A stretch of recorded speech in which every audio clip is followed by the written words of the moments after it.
위치보다 방향이 중요하다라는 제목을 가지고 오늘 하나님 말씀 함께 나누도록 하겠습니다. 오늘 본문인 이 누가복음과 누가복음의 속편인 사도행전을 함께 기록한 사람은 누가입니다.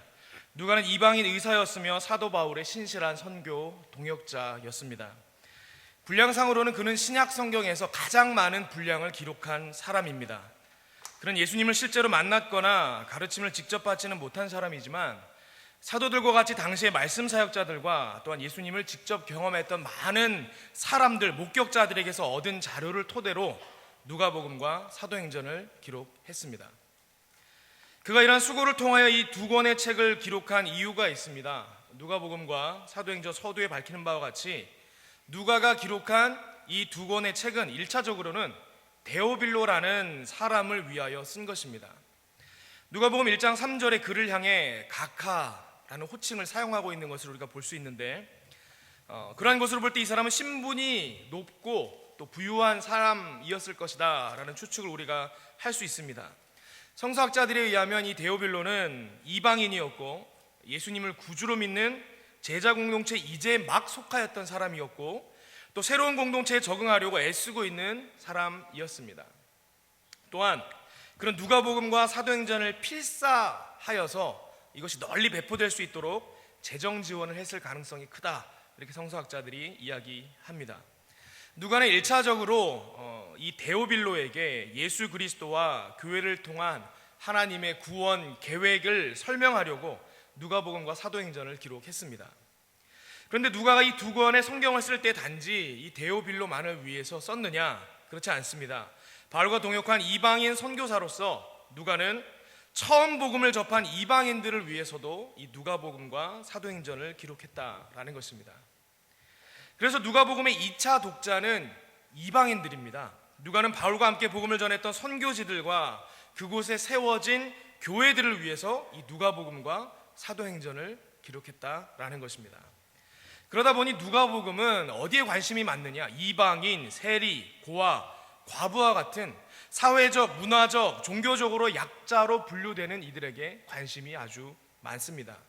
그래서 이것을 신학적인 용어로 표현한다 그러면 누가복음은 잃어버린 자들을 위한 복음서다, 그렇게 말할 수 있습니다. 오늘 본문의 주인공으로 등장하는 삭개오라는 사람도 세리였습니다. 바로 이 잃어버린 자들 중에 한 사람이었습니다.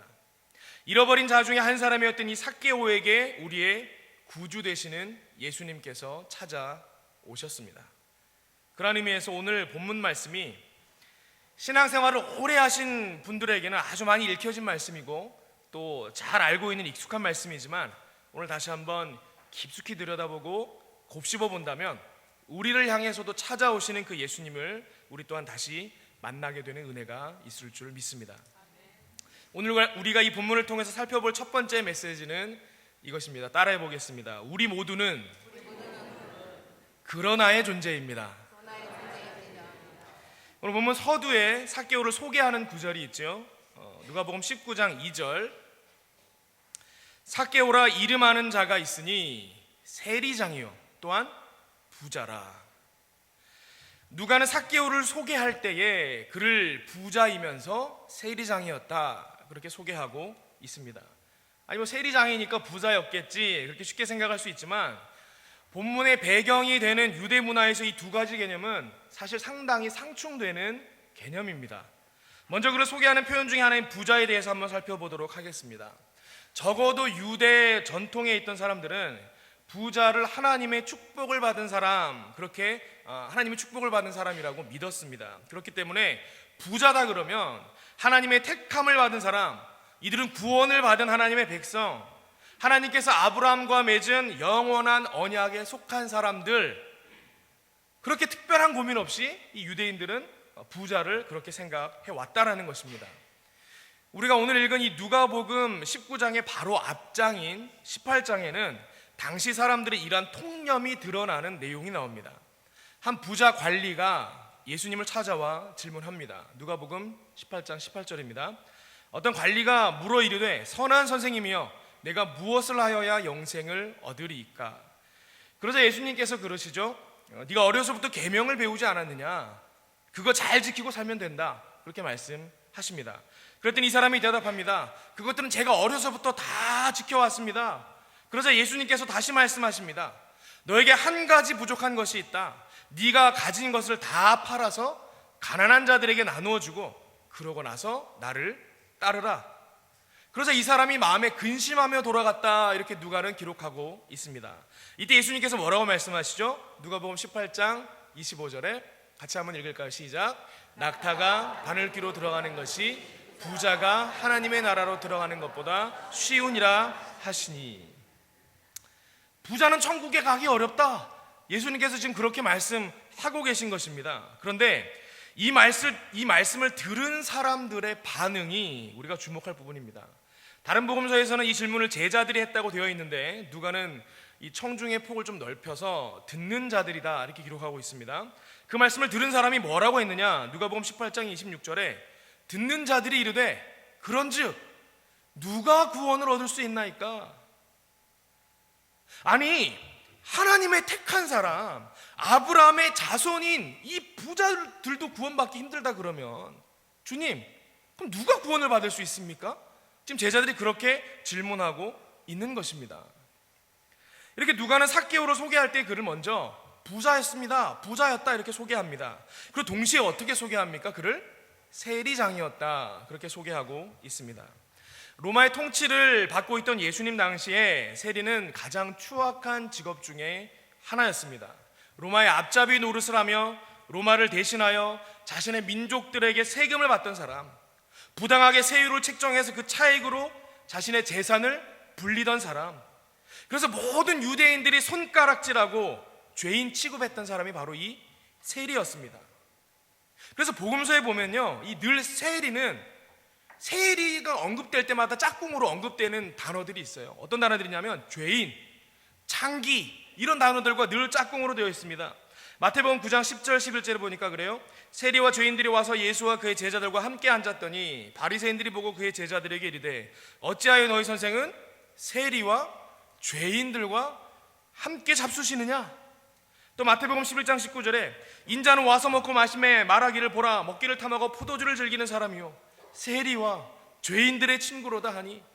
또 마태복음 21장 31절에 그 둘 중에 누가 아버지의 뜻대로 하였느냐? 이르되 둘째 아들이니이다. 예수께서 그들에게 이르시되 내가 진실로 너희에게 이르노니 세리들과 창녀들이 너희보다 먼저 하나님 나라에 들어가리라. 또 예수님은 가장 비도덕적인 사람을 일컬을 때에 그 예를 세리다라고 직접 언급하십니다. 마태복음 5장 46절에 원수까지도 사랑해라 이 말씀을 하시면서 하신 말씀입니다. 너희가 너희를 사랑하는 자를 사랑하면 무슨 상이 있으리요? 세리도 이같이 하느니라. 지금 무슨 말씀입니까? 원수를 사랑해야 되는데 모든 사람들이 자기를 사랑해주는 사람을 사랑하는 건 다 한다. 그거는 누구도 한다? 세리들도 한다. 그럴 때 쓰던 표현이 세리였다라는 거예요. 당시 사회적 통념상으로 이 윤리적으로나 도덕적으로 가장 죄인들이 바로 세리들이었습니다. 세리들은 같은 유대인일지라도 아브라함의 후손으로 사람들이 여기지 않았습니다. 무리에 끼워주지도 않고 근처에 나타나면 경멸의 시선을 받아야만 했던 부류의 사람들이 바로 이 세리들이었습니다. 근데 오늘 본문의 삭개오는 그냥 세리도 아니잖아요. 뭐죠? 세리장이었습니다. 그러니까 누가가 지금 삭개오를 소개하는 뉘앙스가 좀 감이 오지 않습니까? 이제부터 삭개오란 사람이 예수님을 만난 이야기를 할 텐데 그는 모두가 하나님의 축복을 받았다고 여기는 부자였습니다. 그러나 동시에 모든 사람의 손가락질을 당하는 세리장이었습니다. 그렇게 소개하고 있는 것입니다. 다 좋아 보이는 것 같은데 사실 이 삭개오란 사람은 그러나의 존재였다. 이것을 말하고 있는 것입니다. 그런데 여러분, 삭개오만 그렇습니까? 그렇지 않죠. 우리 모두가 마찬가지입니다. 우리 모두는 그러나의 존재입니다. 다 갖추고 있습니다. 그러나 우리는 결정적으로 우리의 삶의 기반이 무너져 내린 존재입니다. 죽음의 존재입니다. 화려해 보이지만 어떨 땐 그 안을 들여다보면 썩은 냄새가 나는 사람이 있습니다. 지혜로운 듯 보이지만 자기 자신도 모르는 무지가 있습니다. 온전해 보이지만 치명적인 약점들이 있습니다. 이렇게 보면 인간은 그러나의 존재구나, 정말 그렇게 생각할 수밖에 없습니다. 멀리서 보면 다 갖추고 있는 것처럼 보여요.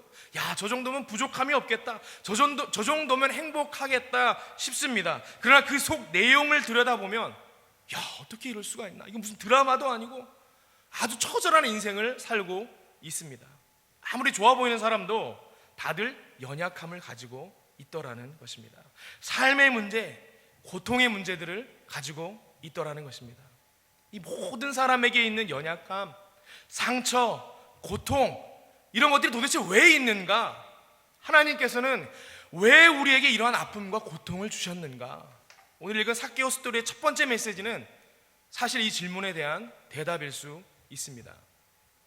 예수님 당시에 세리와 창기가 하나님의 저주를 받은 사회적 죽음으로 여겨졌다면 육체적으로 하나님의 저주를 받은 것이 무엇이었습니까?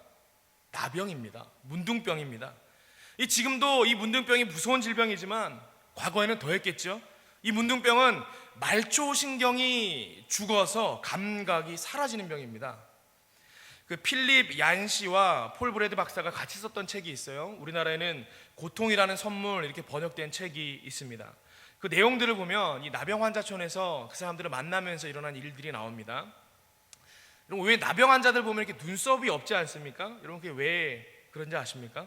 감각이 없기 때문이라는 거예요. 감각이 없기 때문에. 어떤 나병 환자가 세수를 하는데 감각이 없어가지고 물이 뜨거운지도 모르고 그걸 막 세수를 하더라는 거예요. 그리고는 거울을 봤더니 어떻게 돼요? 눈썹이 다 빠져 있는 거예요. 눈썹이 다 빠져버렸네. 그러더라는 거예요. 또 이런 장면이 나옵니다. 한 문둥병자가 즐거워하면서 기타를 막 열심히 연주를 하고 있습니다. 그런데 보니까 이 손가락 끝이 다 해져가지고 뼈가 드러나는데도 모르고 막 연주를 하고 있더라는 거예요. 감각이 없어서 고통을 못 느끼니까 그런 일들이 일어나더라는 것입니다. 그래서 이 나병 환자들은 구두를 신지 않는다 그럽니다. 운동화를 신는다 그래요.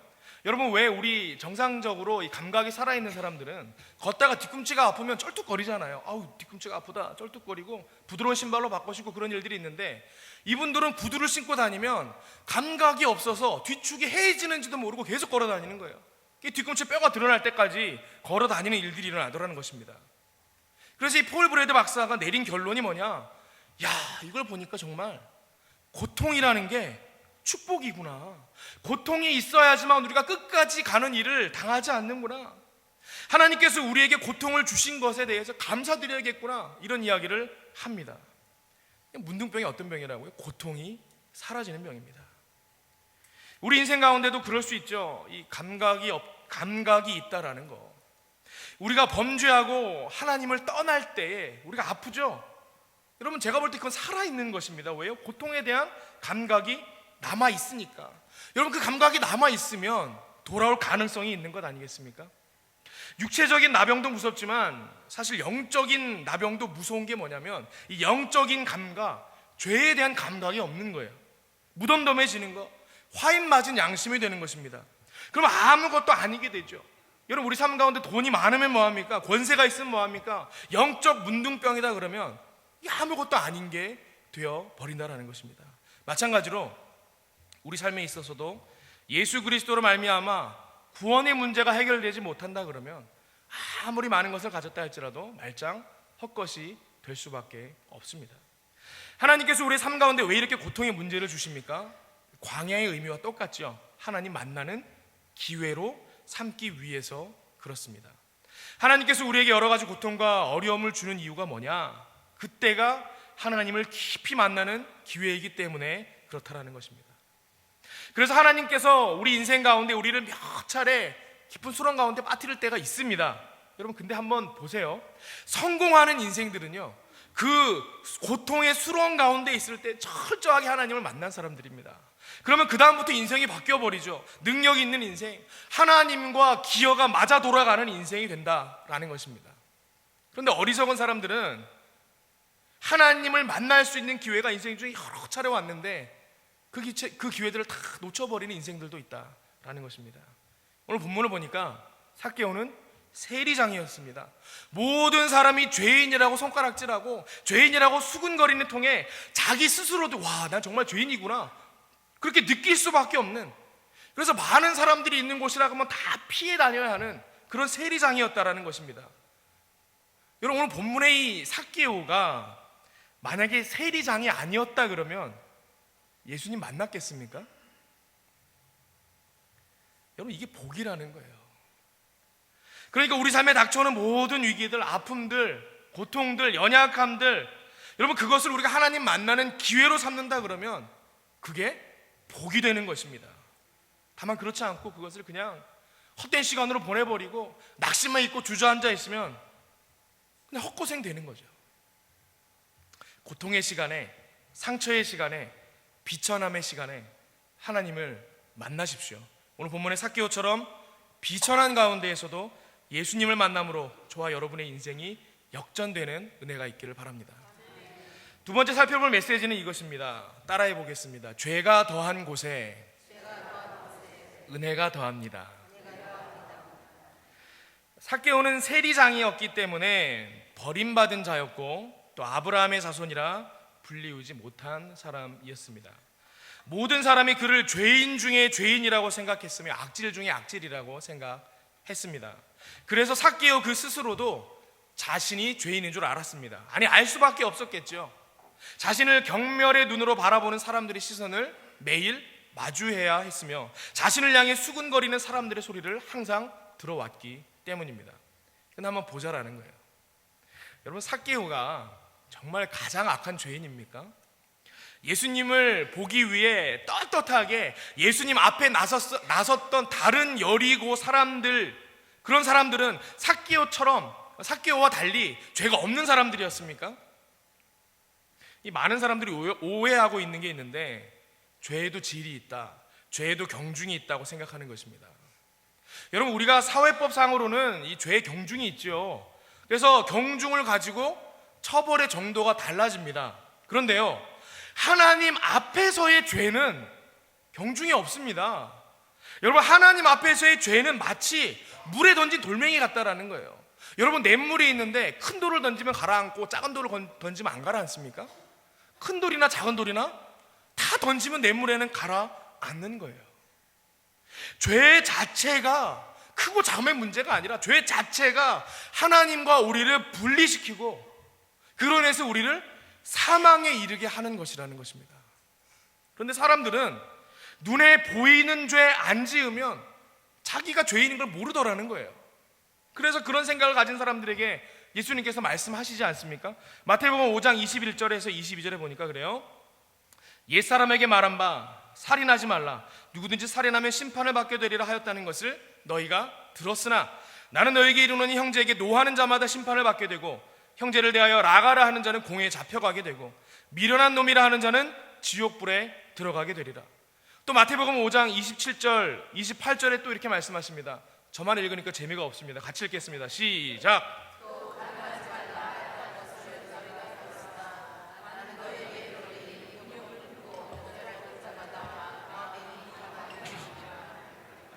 무슨 말입니까? 눈에 보이는 죄 짓지 않았다고 해서 죄 없는 자 행세하지 말라는 것입니다. 사람을 실제로 죽인 자나 사람을 향해서 죽일 놈이라고 욕한 자나 둘 다 살인자라는 것입니다. 실제로 가늠한 사람이나 마음에 음욕을 품은 사람이나 둘 다 똑같이 가늠한 사람이라는 것입니다. 무슨 말이에요? 다 똑같이 죽을 죄인이라는 것입니다. 저를 포함하여 여기 계신 모든 분들 한 사람도 빠짐없이 다 죽을 죄인입니다. 그런데요, 사람들은요, 안 걸리면 자기가 죄인인지 몰라요. 우리 최근까지도 화두가 되고 있는 문제가 있습니다. 동성애 문제가 있어요. 여러분, 동성애가 죄입니까? 아닙니까? 이거 뭐 따질 것도 없죠. 동성애는 죄예요. 성경에 죄라고 되어 있습니다. 일단 그거 넘어가고, 교회 안에서 아직까지도 이 이슈가 되는 문제가 있는데, 그럼 동성애자들 어떻게 할 거냐는 거예요. 동성애자들 교회 오는 거 어떻게 할 거냐는 거. 교회 오는 거, 동성애자들 교회 오는 거 받아야 된다, 받지 말아야 된다, 동성애자는 교회 안에 못 들어오게 해야 된다, 막 이런 말들이 분분합니다. 동성애자들 교회 들어와도 됩니까? 안 됩니까?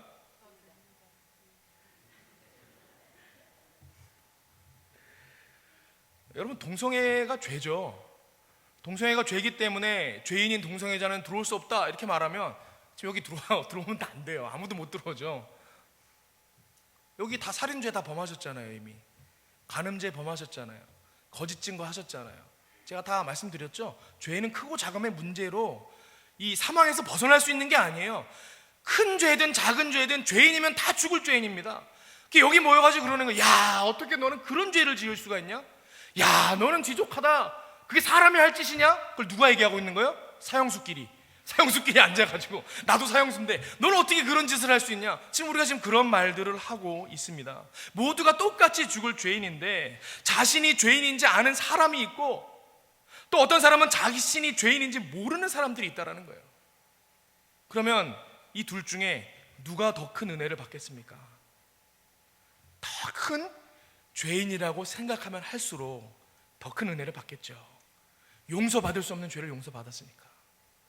누가복음 7장 41절에서 42절에 이렇게 이야기합니다. 이르시되 빚주는 사람에게 빚진 자가 둘이 있어 하나는 500데나리온을 졌고 하나는 50데나리온을 졌는데 갚을 것이 없으므로 둘 다 탕감하여 주었으니 둘 중에 누가 그를 더 사랑하겠느냐. 모두가 죄인인데, 다 죽을 죄인인데, 어떤 사람은 나는 용서받을 수 없는 죄인입니다 라고 느끼는 사람이 있고, 어떤 사람은 그냥 나는 조그만 죄 하나 진 거밖에 없는데요, 모두가 다 용서받으면 어떤 사람이 더 하나님 앞에 감사하겠냐라는 거예요. 그래서 사도 바울이 로마서 5장 20절에 그렇게 이야기합니다. 율법이 들어온 것은 범죄를 더하게 하려 함이라. 율법 때문에 우리가 죄를 깨닫게 된다라는 거예요. 그냥 저지르면 죄인지 아닌지 모르는데 율법에 죄라고 써 있으니까 내가 잘못했구나, 죄를 깨닫게 된다라는 거예요. 그러나 죄가 더한 곳에 은혜가 더욱 넘쳤나니, 죄인임을 깨달으면 깨달을수록 은혜가 넘친다라는 거예요. 담임 목사님께서 전에 설교하실 때 언급하셨던 분의 이야기가 있습니다. 우리 교회 성도님 중에 성도님의 아버님이세요. 뇌출혈로 쓰러지셨다가 교회가 열심히 기도를 했습니다. 중보했습니다. 회복되시고 너무 감격해서 교회를 나오셨던 분이 계세요. 근데 담임 목사님하고 이야기를 하시는데 그분이 그런 말씀을 하셨다잖아요. 제가 교회를 나올 수가 없습니다. 죄가 너무 많아가지고 하나님 앞에 나올 수가 없습니다. 이런 말씀을 하셨다라는 거예요. 제가 그분의 이야기를 들을 때 성경 말씀이 떠올랐습니다. 우리가 읽은 이 누가복음 19장 바로 앞에 있는 18장에 바리새인과 세리의 비유가 있죠. 누가복음 18장 13절에 세리는 멀리 서서 감히 눈을 들어 하늘을 쳐다보지도 못하고 다만 가슴을 치며 이르되 하나님이여 불쌍히 여기소서, 나는 죄인이로소이다 하였느니라. 삭개오는 그는 세상이 다 아는 죄인 중에 죄인이었던 세리장이었기 때문에 예수님이 간절히 필요했습니다. 그 간절히 필요한 그 마음 때문에 예수님을 만날 수 있었고 다시금 아브라함의 자손이 될 수 있었습니다. 많은 주석가들이 이 누가복음의 주제를 19장 10절이다 그렇게 이야기합니다. 인자가 온 것은 잃어버린 자를 찾아 구원하려 함이니라. 예수님께서 우리를 찾아오십니다. 다만 내 가슴을 치며 내가 죄인입니다, 상한 심령으로 주님 앞에 나아가는 사람만이 오늘 삭개오가 받은 은혜를 누릴 수 있다라는 것입니다. 하나님 앞에 늘 철저히 죄인됨을 고백하며 나아가는, 그래서 용서하시는 하나님의 큰 은혜를 날마다 누리시는 저와 여러분 되시기를 바랍니다. 마지막으로 함께 다룰 내용은 이것입니다. 함께 따라해 보겠습니다. 위치보다 방향이 더 중요합니다. 오늘 설교의 제목이죠. 위치보다 방향이 더 중요합니다. 하나님 앞에서는요, 우리가 지금 있는 이 위치보다 우리가 향하고 있는 방향이 더 중요합니다. 예수님께서 삭개오를 만나 주시고 친히 그의 집을 방문해 주셨습니다. 그랬더니 삭개오가 은혜를 받았어요. 예수님께서 별 말씀 안 하셨거든요. 오늘 본문에 보면 삭개오의 집에 가서 예수님이 설교를 하신 것도 아니고 아무것도 안 하셨어요. 이제 방문을 했는데 이 삭개오가 마음에 감동을 받고 은혜를 받아가지고 그 마음에 회개가 일어났습니다. 누가복음 19장 8절에 그가 이렇게 이야기합니다. 삭개오가 서서 주께 여짜오되 주여 보시옵소서, 내 소유의 절반을 가난한 자들에게 주겠사오며 만일 누구의 것을 속여 빼앗은 일이 있으면 내 갑절이나 갚겠나이다. 그렇게 이야기를 합니다. 은혜 많이 받았죠. 그런데 예수님 당시 세리에 대해서 조금만 연구를 해봐도 삭개오가 했던 이 말이 실현 가능성이 없는 말이라는 것을 알 수 있습니다. 세리는요, 당시 세리는 정해진 봉급이 없었어요. 정해진 봉급이 없었어요. 그럼 뭘로 부를 축적을 했느냐? 로마로 보낼 것보다 더 많이 세금을 걷는 거예요. 그래서 로마로 보내고 그 남은 걸 자기가 먹는 거죠. 세율을 어떻게 책정하느냐 자기 마음이에요. 그러니까 다시 말해서 세리의 소득은 다 어떻게 얻은 소득이죠? 사람들을 속여서 얻은 소득, 사기쳐서 얻은 소득, 거짓말 쳐서 얻은 소득이라는 거예요.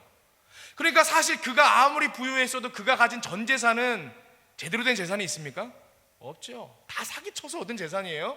그런데 남을 속여서 빼앗은 일이 있으면 몇 배나 갚는다고? 4배나 갚는데요. 이거 가능한 겁니까? 불가능한 겁니까? 불가능한 거죠. 거의 뭐 뻥치는 수준인데. 그러면 그런 삭개오의 고백을 예수님께서 야, 이 녀석이 이제 내 앞에서 사기를 치는구나 그러셨느냐? 그렇게 하지 않으시고 19장 9절에 보니까 이래요. 예수께서 이르시되 오늘 구원이 이 집에 이르렀으니 이 사람도 아브라함의 자손이라. 모든 사람들이 너를 손가락질하면 너는 아브라함의 자손이 아니야 라고 말하지만 내가 오늘 보니까 너도 아브라함의 자손이구나. 예수님께서 그렇게 말씀하십니다. 예수님께서 속으신 겁니까?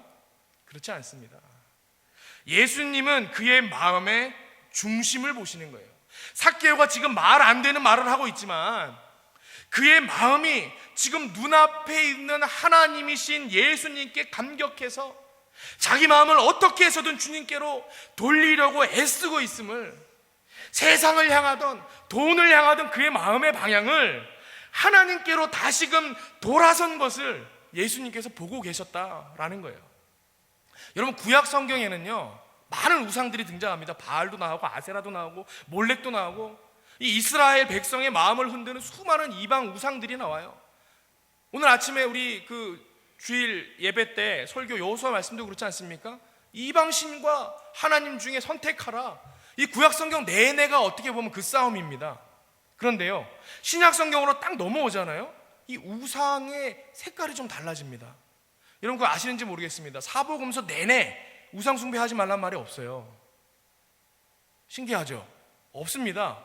당시 유대 사람들, 예수님 시대 사람들에게 더 이상 구약 시대 때 싸움하던 그 우상 숭배의 문제가 같은 문제로 있지는 않았다는 거예요.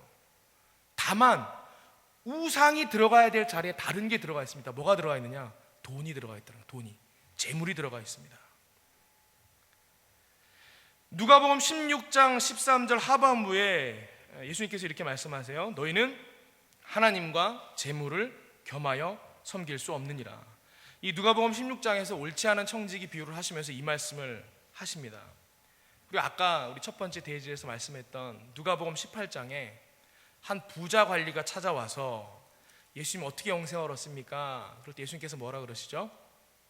네가 가진 재산을 다 팔아서 어려운 사람들에게 나누어 주고 나를 따르라. 그랬더니 이 사람이 부자인 고로 마음에 근심해서 돌아가잖아요. 그래서 예수님께서 그러죠. 부자가 천국에 들어가는 건 낙타가 바늘귀로 통과하는 것보다 어려워. 여러분 왜 부자가 천국에 들어가기 어렵습니까? 다른 사람들을 도와주지 않아서요? 이 예수님께서 왜 부자가 천국에 들어가기 어렵다 그러고 왜 저 사람이 천국에 들어가기 어렵다고 말씀하셨냐?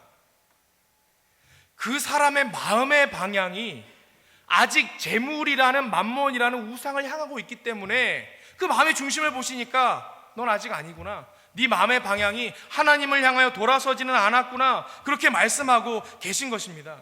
그런데 오늘 본문에 19장의 삭개오는 어떻게 얘기합니까? 제가 하나님의 백성이요 예수님의 제자가 될 수만 있다면 내가 가진 모든 소유를 다 포기하겠습니다. 저에게는요 예수님이 더 중요합니다. 제가 비록 죄인 중에 가장 죄인의 그 세리의 자리에 있지만 이제 제 마음의 방향을 하나님께로 향하도록 돌이키겠습니다. 그렇게 고백하고 있는 것입니다. 여러분 그래서 우리의 마음의 방향이 중요합니다. 여러분 KTX 타보셨습니까? 우리 KTX 제가 경부선을 예로 들어보겠습니다. 우리 그림이 있는데 KTX 경부선이 있습니다. 글자가 잘 안 보이시는데 서울에서 가까이 있는 광명역이 있어요. 그죠? 광명역이 있고 부산 바로 옆에 있는 구포역이 있습니다. 구포. 그죠? 하나는 서울 바로 옆에 있는 광명역이고 하나는 부산 바로 옆에 있는 구포역이에요. 그러면 광명역에서 탄 사람과 구포역에서 KTX를 탄 사람 중에 누가 더 서울에 빨리 갈까요? 이렇게 말하면 벌써 문제에 오류가 있죠. 누가 더 빨리 가는 게 아니고 서울행 열차를 탄 사람이 빨리 갑니다. 그렇죠? 서울에 가까이 있는 역에서 열차를 탄 사람이 서울로 가는 게 아니고 서울행 열차를 탄 사람이 서울로 가는 거예요. 서울 옆에서 기차를 타도요, 부산행 타면 어디로 가요? 부산 가는 거예요. 우리가 많은 사람들이 그래 이거 위치에 대해서 혼동할 때가 있다라는 거예요. 지금 천국의 삶을 살고 있는 것 같아도 맨날 교회 안에서 살고 직분도 있고 봉사도 열심히 하고 다 좋아 보여요. 천국의 삶을 살고 있는 것 같아도 그 마음의 방향이 지옥이면 어디 가요? 지옥 가는 거예요. 근데 지금 나는요 주일도 잘 못 지켜요. 세상 사람들이 다 손가락질하는 죄인이에요. 어려움 가운데 있어요. 그런데도 그의 마음이 하나님을 향하고 있으면, 천국을 향하고 있으면 어디 가요? 결국에는 천국 가는 것입니다. 잃어버린 자를 찾으시는 하나님에 대해서 강조하고 있는 누가복음은 동일하게 같은 주제로 우리에게 여러 번 이야기합니다. 스스로 죄 없다 여긴 바리새인은 스스로 의롭다 여겨 하나님 앞에 자기 의에 대하여 기도하면서도 그의 마음이 하나님을 향하지 못하고 다른 사람을 향하여 멸시하는 데 이르릅니다. 그러나 자신을 죄인으로 철저히 고백하는 세리는 차마 가까이 가지도 못하고 멀리서 엎드려서 가슴을 치며 눈물로 기도하지만 그의 마음의 방향은 하나님을 향하고 있었기 때문에 의롭다함을 받고 돌아갑니다. 탕자의 비유도 마찬가지죠. 아버지 곁에서 늘 성실히 집안일을 돕고 순종하는 것 같았던 큰 아들이었지만 마지막에 가서 보면 그의 마음은 아버지가 아닌 다른 곳을 보고 있었기 때문에 아버지의 기쁨에 참여하지는 못해요. 반면에 아버지를 떠나 멀리 나갔던 탕자는 자신이 아버지 앞에 죄 많은 자식임을 깨닫고 그의 마음을 아버지께로 돌이켜 아버지의 기쁨이 됩니다. 하나님 앞에서는 내가 서 있는 위치도 물론 중요합니다. 그러나 주님은 우리의 방향이 주님께로 향하고 있는지를 더 중요하게 보신다라는 것입니다. 지금 여러분은 어디를 향하고 계십니까? 지금 내가 서 있는 위치보다 내가 바라보는 방향이 더 중요합니다. 우리가 장로든지 권사든지 집사든지 혹은 목사 전도사든지 다 마찬가지예요. 우리 직분이 우리의 구원을 보장해 주지 않습니다. 내가 10년을 교회에 다녔든지 30년을 다녔든지 다 마찬가지입니다. 아무 소용없어요. 우리의 방향이 더 중요합니다. 지금 여러분의 방향 어디를 향하고 계십니까? 다른 어떠한 것이 아니라 바로 우리의 구세주 되시는 주님을 향하고 있을 때 소망이 있음을 믿으시고 주님을 향한 마음의 시선을 옮기지 않는 저와 여러분 되시기를 바랍니다. 함께 기도하겠습니다. 아버지 하나님, 우리 모두는 그러나의 존재입니다. 우리 모두에게 고통의 문제가 있습니다. 그러나 그것이 오히려 하나님을 만나고 하나님께 더 가까이 나아가는 기회가 되게 하여 주시옵소서. 그리고 무엇보다 나 스스로 예수님의 은혜가 없이는 살 수 없는 죄인으로 깨달아 알게 하시고 그러함으로 하나님의 더 큰 은혜를 누릴 수 있는 믿음의 백성 되게 하여 주시옵소서. 그리고 하나님, 우리가 지금 어디를 보고 있는지, 어디를 향하고 있는지 우리 마음을 돌아보게 하시고 언제나 마음의 방향이 하나님을 향할 수 있는 믿음의 백성 되게 하여 주시옵소서. 예수 그리스도의 이름으로 기도하옵나이다. 아멘.